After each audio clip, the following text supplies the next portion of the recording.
हे विष्णु, राधे राधे। दोस्तों, आप सभी का मेरे चैनल में बहुत बहुत स्वागत है। आज हम आपके लिए वैभलक्ष्मी व्रत की कथा लेकर आए हैं। तो कथा सुनने से पहले लक्ष्मी स्तवन का पाठ कर लें। आइए सुनते हैं। या रक्तंबुज वासिनी विलसनी चंडासु तेजस्विनी, या रक्ता रुधिराम्बरा हर्षखी, या श्री मलुन्हादिनी, या रत्नाकर मंथनांत प्रगंडिता विष्णुशा गेहिनी, श्यामाम पात मनोरमा भगवती लक्ष्मी पद्मावती। हिंदी में भावार्थ करते हैं। जो लाल कमल में रहती हैं, जो अपूर्व कांति वाली हैं, जो असह्य तेज वाली हैं, जो पूर्ण रूप से लाल हैं, जिसने रक्तरूप वस्त्र पहने हैं, जो भगवान विष्णु को अति प्रिय हैं, जो लक्ष्मी मन को आनंद देती हैं, जो समुद्र मंथन से प्रकट हुई हैं, जो विष्णु भगवान की पत्नी हैं, जो कमल से जन्मी हैं और जो से पूज्य है, वैसे हे लक्ष्मी देवी आप मेरी रक्षा करें। आइए अब कथा सुनते हैं। एक बड़ा शहर था। इस शहर में लाखों लोग रहते थे। पहले के जमाने के लोग साथ साथ रहते थे और एक दूसरे के काम आते थे। पर नए जमाने के लोगों का स्वरूप अलग सा है। सब अपने अपने काम में रत रहते हैं। किसी को किसी की परवाह नहीं। घर के सदस्यों को भी एक दूसरे की परवाह नहीं होती।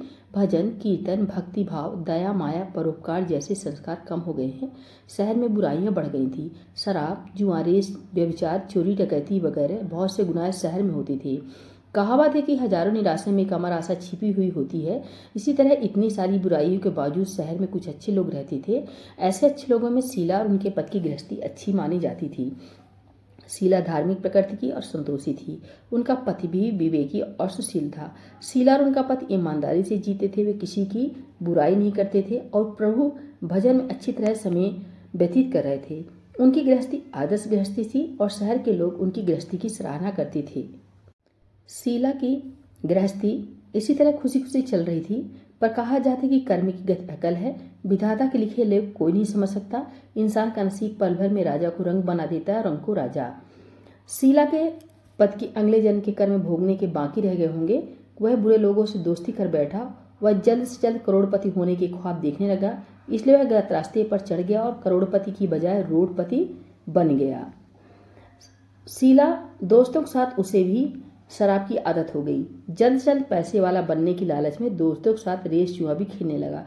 इस तरह बचाई हुई धनराशि पत्नी के गहने सब कुछ रेस जुए में गंवा दिया था। इस तरह एक वक्त ऐसा भी था कि वह सुशील पत्नी शीला के साथ मजे में रहता था और प्रभुजन में सुख शांति से व्यतीत करता था। उसके बजाय अब घर में दरिद्रता और भुखमरी फैल गई। सुख से खाने की बजाय 2 वक्त भोजन के लाले पड़ गए और शीला को पति की गालियां खाने का वक्त आ गया। शीला सुशील और संस्कारी स्त्री थी। उसको पति के बर्ताव से बहुत दुख हुआ, किंतु वह भगवान पर भरोसा करके बड़ा दिल रखकर दुख सहने लगी। कहा जाता है कि दुख के पीछे सुख और सुख के पीछे दुख आता है, ऐसा इसलिए दुख के बाद सुख आएगा। ऐसी श्रद्धा के साथ शीला प्रभु भक्ति में लीन रहने लगी। अचानक एक दिन दोपहर को उनके द्वार पर किसी ने दस्तक दी। शीला सोच में पड़ गई कि मुझ जैसे गरीब के घर इस वक्त कौन आया होगा। फिर भी द्वार पर आए हुए अतिथि का आदर करना चाहिए। ऐसे आरंभ धर्म के संस्कार वाली शीला ने खड़े होकर द्वार खोला तो देखा सामने एक माँ जी खड़ी थी। वे बड़ी उम्र की लगती थी, किंतु उनके चेहरे पर अलौकिक तेज निखर रहा था। उनकी आंखों में से मानो अमृत बह रहा था। उनका भव्य चेहरा करुणा और प्यार से छलकता था। उनको देखते ही शीला के मन में अपार शांति छा गई। वैसे शीला इस माँ जी को पहचानती नहीं थी, फिर भी उनको देखकर शीला के रोम रोम में आनंद छा गया। शीला माँ जी को आदर के साथ घर में ले आई। घर में बिठाने के लिए कुछ भी नहीं था, अतः शीला ने सुखचाकर एक फटी हुई चादर पर उनको बिठाया। माँ जी ने कहा, क्यों पहचाना नहीं? शीला ने सुखचाकर कहा, माँ आपको देखते ही बहुत खुशी हो रही है, बहुत शांति हो रही है। ऐसा लगता है मैं बहुत दिनों से जिसे ढूंढ रही थी वे आप ही हैं, पर मैं आपको पहचान नहीं सकती। माँ जी ने हंसकर कहा, क्यों भूल गई? हर शुक्रवार को लक्ष्मी जी के मंदिर में भजन कीर्तन होते हैं, तब मैं भी वहाँ आती हूँ। वहाँ हर शुक्रवार को हम मिलते हैं। पति गलत रास्ते पर चढ़ गया। तब से शीला बहुत दुखी हो गई थी और दुखी मारी वह लक्ष्मी जी के मंदिर में नहीं जाती थी। बाहर के लोगों के साथ नजर मिलाते भी उसे शर्म लगती थी। उसने याददाश्त पर जोर दिया। यह माँ जी याद नहीं आ रहे थे। तभी माँ जी ने कहा, तू लक्ष्मी जी के मंदिर में कितने मधुर भजन गाती थी। अभी अभी तू दिखाई नहीं देती थी, इसलिए मुझे हुआ कि तू क्यों नहीं आती। कहीं बीमार तो नहीं हो गई? ऐसा सोचकर मैं तुझे मिलने चली आई हूँ। माँ जी के प्रेम भरे शब्दों से शीला का हृदय पिघल गया। उसकी आंखों में आंसू आ गए।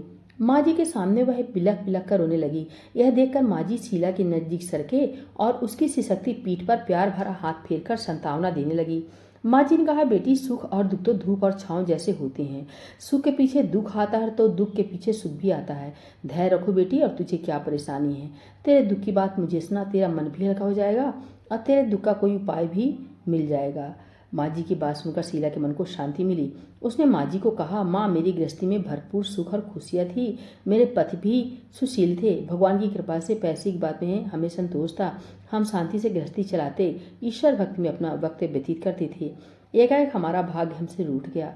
मेरे पति को बुरी दोस्ती हो गई। बुरी दोस्ती की वजह से वे शराब, जुआ, रेस, चरस, गांजा वगैरह खराब आदतों के शिकार हो गए और उन्होंने सब कुछ गंवा दिया और हम रास्ते के भिखारी जैसे बन गए। यह सुन माँ जी ने कहा, सुख के पीछे दुख और दुख के पीछे सुख आता ही रहता है। ऐसा भी कहा जाता है कि कर्म की गति न्यारी होती है।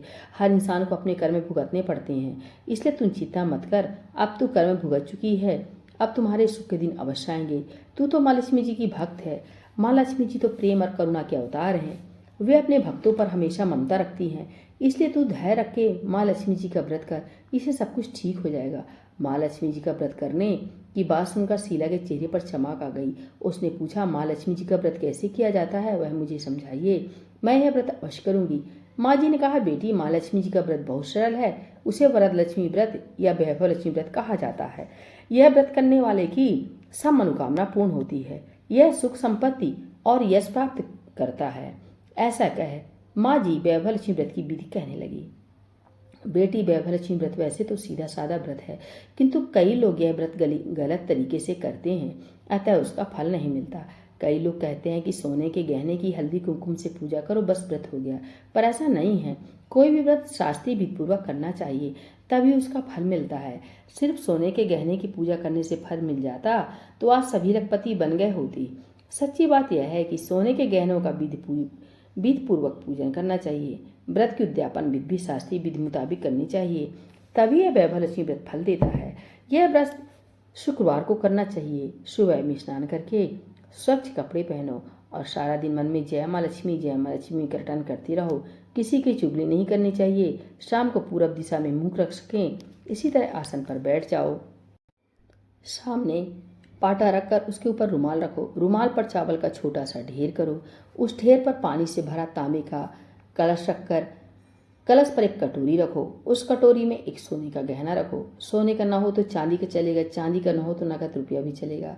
बाद में घी का दीपक जलाकर धूप बत्ती सुलगाकर रखो। माँ लक्ष्मी जी के बहुत स्वरूप है और माँ लक्ष्मी जी को श्रीयंत्र अति प्रिय है। अतः वैभव लक्ष्मी के पूजन विधि करते वक्त सर्वप्रथम श्रीयंत्र के दर्शन करो और माँ लक्ष्मी जी के 8 स्वरूपों की सच्चे दिल से दर्शन करो। उसके बाद माँ लक्ष्मी के स्तवन का पाठ करो। बाद में कटोरी में रखे हुए गहने या रुपए को हल्दी, कुमकुम और चावल चढ़ाकर पूजा करो और लाल रंग का फूल चढ़ाओ। शाम को कोई मीठी चीज बनाकर उसका प्रसाद रखो। ना हो उसके तो शक्कर या गुड़ भी चल सकता है। फिर आरती करके 11 बार सच्चे हृदय से जय माँ लक्ष्मी बोलो। बाद में 11 या 21 शुक्रवार यह व्रत करने का दृढ़ संकल्प माँ के सामने करो और आपकी जो मनोकामना हो वह पूरी करने को माँ लक्ष्मी जी की विनती करो। फिर माँ का प्रसाद बांट दो और थोड़ा प्रसाद अपने लिए रखो। अगर आप में शक्ति है तो सारा दिन उपवास रखो और सिर्फ प्रसाद खाकर शुक्रवार करो। ना शक्ति हो तो एक बार शाम को प्रसाद ग्रहण करते समय खाना खा लो। अगर थोड़ी शक्ति भी ना हो तो 2 बार भोजन कर सकते हैं। बाद में कटोरी में रखा गहना या रुपया ले लो। जो कलश का पानी तुलसी क्यारे में डाल दो और चावल पक्षियों को डाल दो। इसी तरह शास्त्रीय विधि अनुसार व्रत करने से उसका फल अवश्य मिलता है। इस व्रत के प्रभाव से सब प्रकार की विपत्ति दूर होकर आदमी माला माल हो जाता है। संतान न हो उसे संतान प्राप्त होती है। सौभाग्यवती स्त्री का सौभाग्य अखंड रहता है। कुमारी लड़की को मनभावन पति मिलता है। शीला यह सुनकर आनंदित हो गई। फिर पूछा, माँ, आपने वैभव लक्ष्मी व्रत की जो शास्त्रीय विधि बताई है वैसे मैं अवश्य करूंगी, किंतु इसकी उद्यापन विधि किस तरह करनी चाहिए यह भी कृपा करके सुनाइए। माँ जी ने कहा, 11 या 21 जो मन्नत मानी हो उतने शुक्रवार यह वैभव लक्ष्मी व्रत पूरी श्रद्धा से और भावना से करना चाहिए। व्रत के आखिरी शुक्रवार को जो शास्त्रीय विधि अनुसार उद्यापन विधि करनी चाहिए वह मैं तुझे बताती हूँ। आखिरी शुक्रवार को खीर या नैवेद्य रखो। पूजन विधि हर शुक्रवार को करते हैं वैसे ही करनी चाहिए। पूजन विधि के बाद श्रीफल फोड़ो और कम से कम 7 कुंवारी या सौभाग्यशाली स्त्रियों को कुमकुम का तिलक करके साहित्य संगम की वैभव लक्ष्मी व्रत की एक एक पुस्तक उपहार में देनी चाहिए और सबको खीर का प्रसाद देना चाहिए। फिर धनलक्ष्मी स्वरूप वैभव लक्ष्मी स्वरूप माँ लक्ष्मी जी की छवि को प्रणाम करें। माँ लक्ष्मी जी का यह स्वरूप वैभव देने वाला है। प्रणाम करके मन ही मन भावुकता से माँ की प्रार्थना करते वक्त कहें कि हे माँ धनलक्ष्मी, हे माँ वैभव लक्ष्मी, मैंने सच्चे हृदय से आपका वैभव लक्ष्मी व्रत पूर्ण किया है, तो हे माँ मेरी हर विपत्ति दूर करो, हम सबका कल्याण करो, जिसे संतान न हो उसे संतान देना, सौभाग्यशाली स्त्री का सौभाग्य अखंड रखना, कुंवारी लड़की को मन भावन पति देना, आपका चमत्कारी वैभव लक्ष्मी व्रत जो करे उनकी सब विपत्ति दूर करना, सबको सुखी रखना। हे माँ आपकी महिमा अपरंपार है, हे माँ मेरी मनोकामना पूर्ण करो। इस तरह माँ की प्रार्थना करके माँ लक्ष्मी जी का धन लक्ष्मी स्वरूप को भाव से वंदन करो। माँ जी के पास से वैभव लक्ष्मी व्रत की शास्त्रीय विधि सुनकर शीला भाव भी हो उठी। उसे लगा मानो सुख का रास्ता मिल गया है। उसने आंख बंद करके मन ही मन उसी क्षण संकल्प लिया कि हे वैभव लक्ष्मी माँ, मैं भी माँ जी के कहे मुताबिक श्रद्धा से शास्त्रीय विधि अनुसार वैभव लक्ष्मी व्रत 21 शुक्रवार तक करूंगी और व्रत की शास्त्रीय विधि अनुसार उद्यापन विधि करूंगी। शीला ने संकल्प करके आंखें खोली तो सामने कोई नहीं था। वह विस्मित हो गए कि माँ जी कहाँ गए। यह माँ जी दूसरा कोई नहीं था, साक्षात लक्ष्मी जी थी। शीला लक्ष्मी जी की भक्त थी, इसलिए अपने भक्त को रास्ता दिखाने के लिए माँ लक्ष्मी देवी माँ जी का स्वरूप धारण करके शीला के पास आई थी। दूसरे दिन शुक्रवार था। सवेरे स्नान करके स्वच्छ कपड़े पहनकर शीला मन ही मन श्रद्धा से और पूरे भाव से जय माँ लक्ष्मी का मन ही मन रटन करने लगी। सारा दिन किसी की चुगली नहीं की। शाम हुई तब हाथ पाँव मुंह धोकर शीला पूरब दिशा में मुंह करके बैठी। घर में पहले सोने के बहुत से गहने थे, पर पद्दियों ने गलत रास्ते पर चढ़कर सब गहने गिरवी रख दिए थे। पर नाक की चुन्नी बची गई थी। नाक की चुन्नी निकालकर उसे धोकर शीला ने कटोरी में रख दी। सामने पाटे पर रुमाल रखकर मुट्ठी भर चावल का ढेर किया। उस तांबे का और कलश पानी भरकर रखा। उसके ऊपर चुन्नी वाली कटोरी रखी। फिर माँ जी ने कही थी वह शास्त्रीय विधि अनुसार वंदन स्तवन और पूजा वगैरह किया और घर में थोड़ी शक्कर थी, वह प्रसाद में रखकर वैभव लक्ष्मी व्रत किया। यह प्रसाद पहले पति को खिलाया। प्रसाद खाते ही पति के स्वभाव में फर्क पड़ गया। उसने शीला को मारा नहीं, सताया भी नहीं। शीला को बहुत आनंद हुआ। उनके मन में वैभव लक्ष्मी व्रत के लिए श्रद्धा बढ़ गई। शीला ने पूर्ण श्रद्धा भक्ति से 21 शुक्रवार तक वैभव लक्ष्मी व्रत किया।